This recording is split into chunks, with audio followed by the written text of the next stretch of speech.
Alright, part two, inside of the camper. So we're going to start back here in the kids' room or the extra bedroom back here. So it's pretty simple. There's not a whole lot going on back here. A few things I might want to look at. If you point up to the ceiling, Anthony, you've got speakers back here in the back. And you got them throughout the cabin as well. And also notice the air conditioner vents in the ceiling. Your system is ducted throughout the unit. You've got a vent right here that we can raise and lower. Please note that this is manual, so it does not have a rain sensor on it. If it starts to rain, you need to make sure that lid is closed. Down here we have our TV area right here, our little entertainment center. You can see the hookups for your TV there, USB charging port as well, and a cable outlet coming out. And the kids have their own stereo and DVD/CD player right here. The vent below that, and any of the brown vents that we find throughout the unit that are low like this here are for our furnace. This is where our warm air is going to come out. And of course we've got cabinetry. Oh, is this one a dead one? Override. Oh, that's the override behind there? Okay, yes, excuse me. Here we go.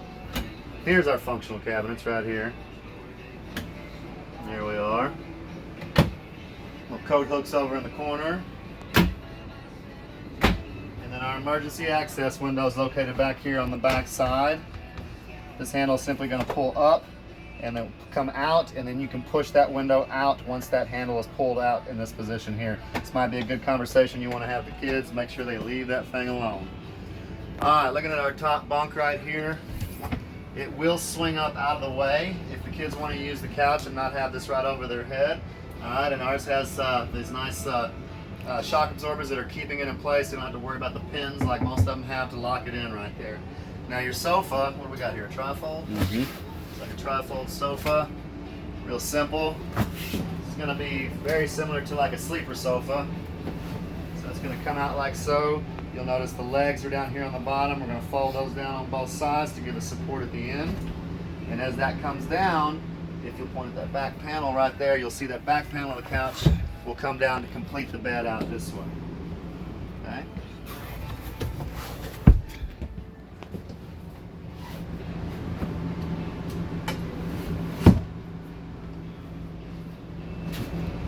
Alright, moving right along.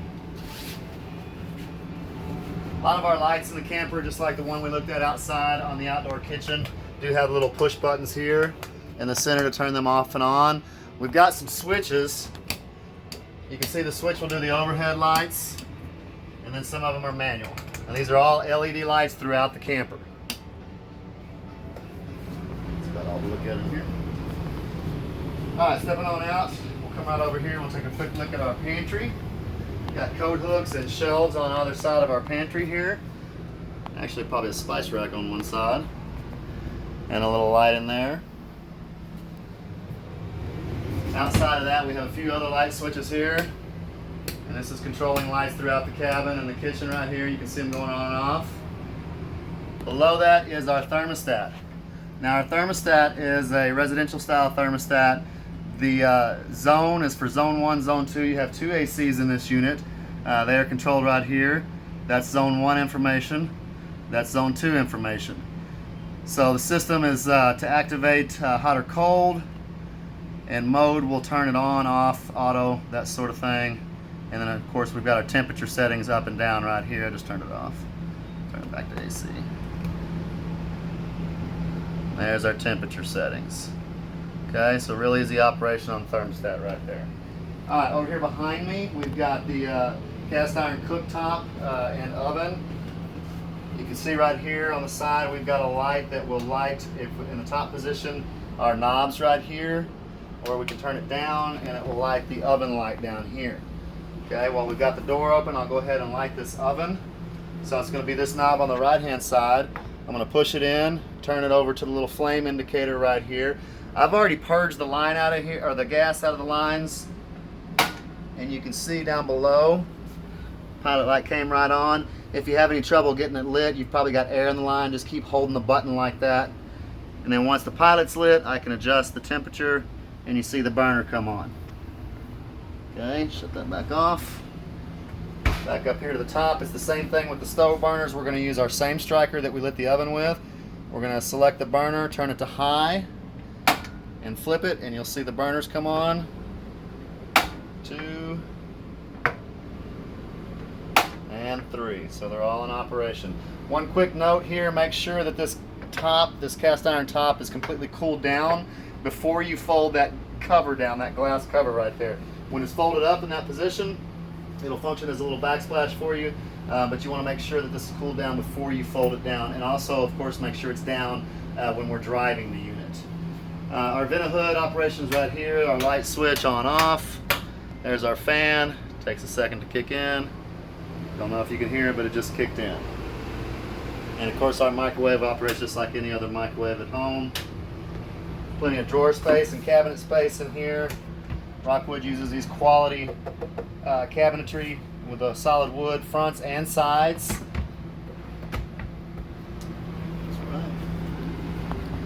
Smoke detector up above us right here. Where's our propane detector? Over there, we'll get to it in a second. We've got our GFCI outlet here, and here is the reset that we were looking for on the outside out there. So all of our GFCI plugs are plugged into one master circuit. Our reset's going to be right here. If any of the others should pop, this is where you'll come to reset it. Alright, we've got a double stainless steel farm sink right here, and you can see we've also sanitized the unit, our little germicide spray that we're putting in all the campers right now, kill the coronavirus and any other yucky stuff that may be in here. Fully functional. This will separate. Yep, and then it comes out like this, you can see, and I can use my spray hand, spray nozzle, like so. Alright, moving right along. Over here to the dinette. So our dinette will actually convert to a sleeping area. If you notice our table right here, it's got an accordion style hinge in it. If we push the button down here and flip this latch, this tabletop will collapse down about halfway, making it even with these blocks that are all the way around the perimeter of the dinette itself. That's where the tabletop will come down to rest, and that'll give us a nice solid surface to make a sleeping area. And then we'll just simply use the cushions to finish that out and make the bed across the top. It's actually got a little Velcro up underneath the tabletop right here, so that once you fold it down, it'll attach to the Velcro on those pegs, and it will hold it in place for you there. Alright, I'll point out on your windows real quick, you've got the double roller shades, the day and night shades, so for just some little screen and shade protection, you can use this one here. If you want solid blackout, like for night, for instance, so nobody can see inside, you can pull this white one down like that. Now you've got complete coverage on the window. Nice feature to have there. Lights independent operation. Here's the push button. Okay, same thing over here. Cabinets up top. Our sofa here in the living room, I believe, is another trifold. Same type of operation. Won't go through the whole thing, but it folds out just like the one in the back bedroom does there.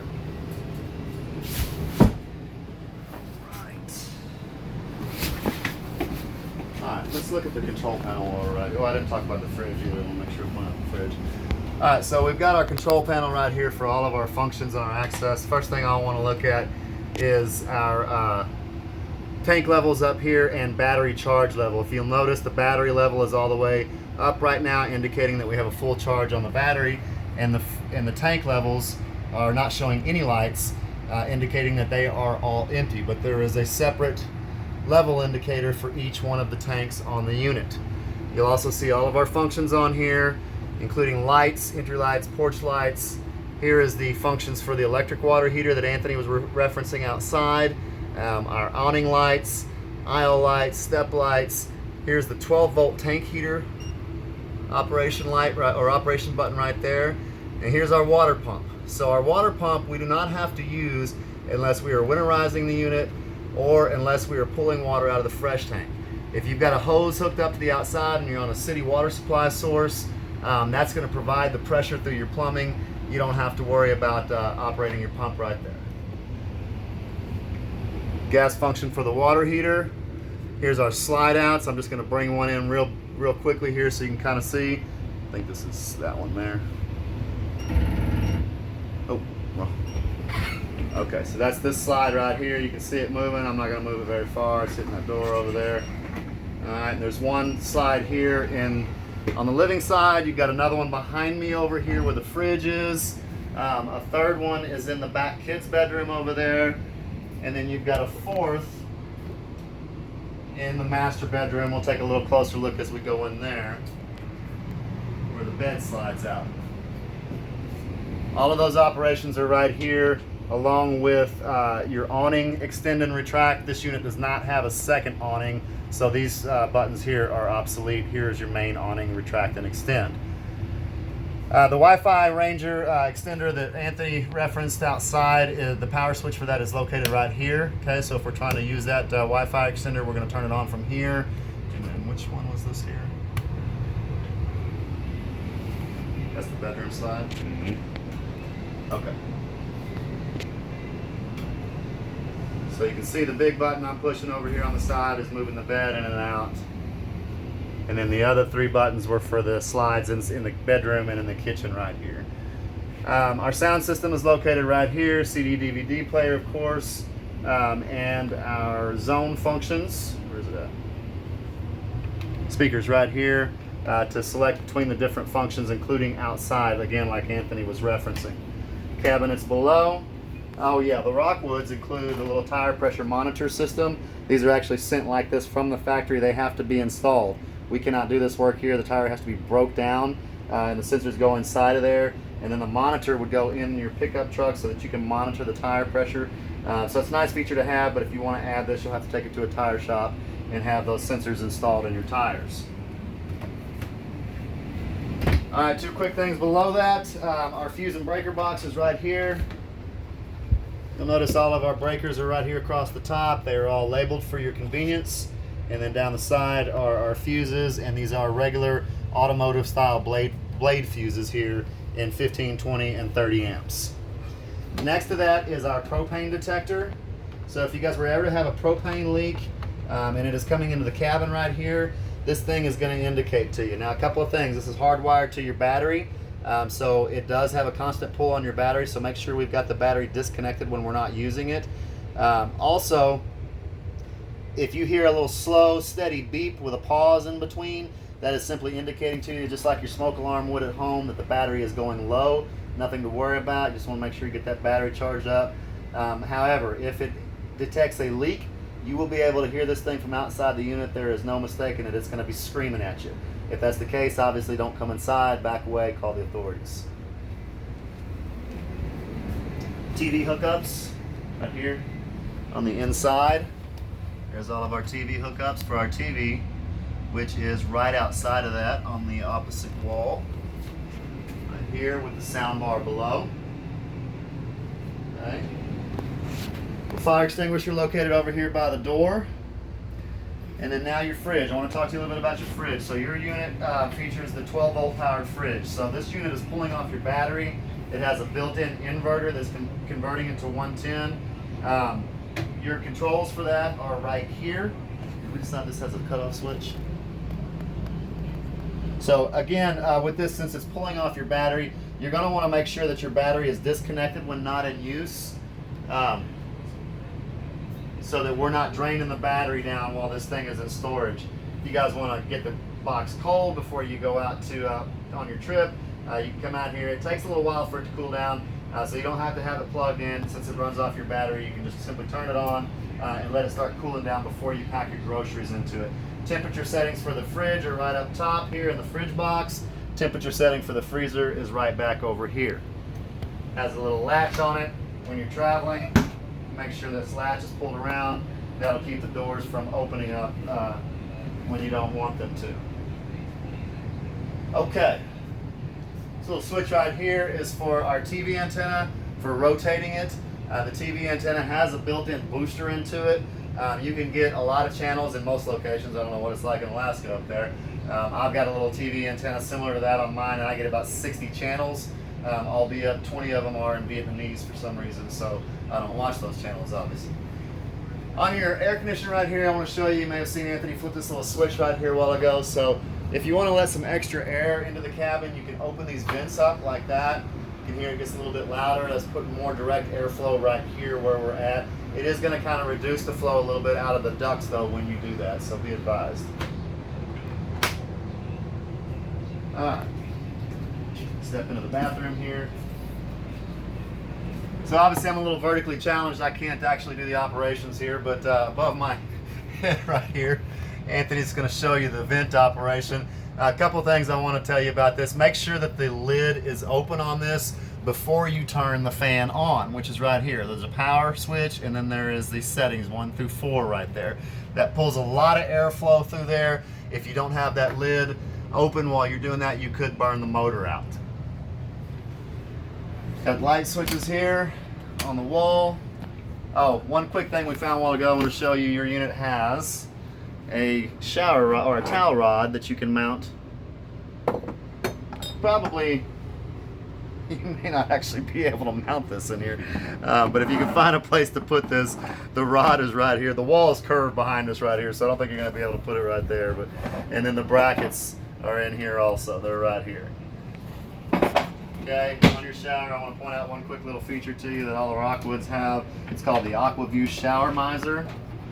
So what this is a way to let the water get hot without wasting the water. You know how normally you'd have to turn the handle on and wait for the hot water to get all the way up here, and in the meantime cold water is coming out of there. So in order to avoid that, Rockwood has installed this little system right here. When this latch is down or back in that position right there, it will close this valve and trap the water right here. So when the water is hot, this blue portion will turn white. Once that's white, you can turn that around and that'll allow the water to flow through, and now you've got hot water on demand. All right. Make sure these doors are glass, so make sure they're latched when y'all are traveling. Cabinet space over the sink. Oh, there's your toilet paper holder right there, so you can install that in any position you want to. Stainless steel sink, that's real nice actually. Most of those units don't have that. There's another GFCI plug right down here below. This one does have its own reset on it. All right, in the bedroom. Okay guys, so first thing we'll look at here is our bed, and you can see it is on a slide. We've got switches over here. Let me get around this way. For our lights overhead, it looks like. Let's see here. Oh, that's for our little trim light here in the headboard. These other lights we're going to operate manually with the push buttons. Same thing, actually these may be on the main switch. Okay, so that's getting the cabin or the overhead lights here. This light here is a push button for whenever you want to use it. And of course we've got cabinets overhead. Underneath our bed is where you have these drawers down here, of course, that you can access. But you'll notice this is the prep table that Anthony was talking about that goes outside on that bracket. Sets just like so on that bracket, gives you a little workspace to go beside your griddle, which the bracketry for the griddle, the shelf for the griddle is right here in this box. Okay? And that's not an extra TV. Unfortunately, they just left that box in here. Okay, what else should we, oh, washer and dryer. Alright, here's our combo washer dryer. We're not washing any clothes right now, so unfortunately I can't run that for you. But it is obviously hooked up and ready to go. Nice feature to have. A little extra cabinet right there with some hang space at the top of it. Got drawers below. Several actually. More cabinets there. Actually, that's just the access for the plumbing right there. And then there is more cabinetry along the back wall right here. And so, alright guys, that's the highlights of it. One more thing, you do have a TV mount location you can mount over here. It's reinforced behind this area here where the sticker is, and of course your plugs are over here on this side, and you have one more emergency exit window here as well. That's about everything. So Jack, like I said, Stephanie, if you guys have any further questions, you can always YouTube stuff. Of course, I'm a resource to you as well. You can reach out to me at any time. And when y'all do get here, anything that you want to look at in a little more detail, I'll be happy to do so with you. We can always move the unit back over here and plug it in for you so that you can see everything running when you get here. This is just to kind of close it out right now at this point. So, we're all done.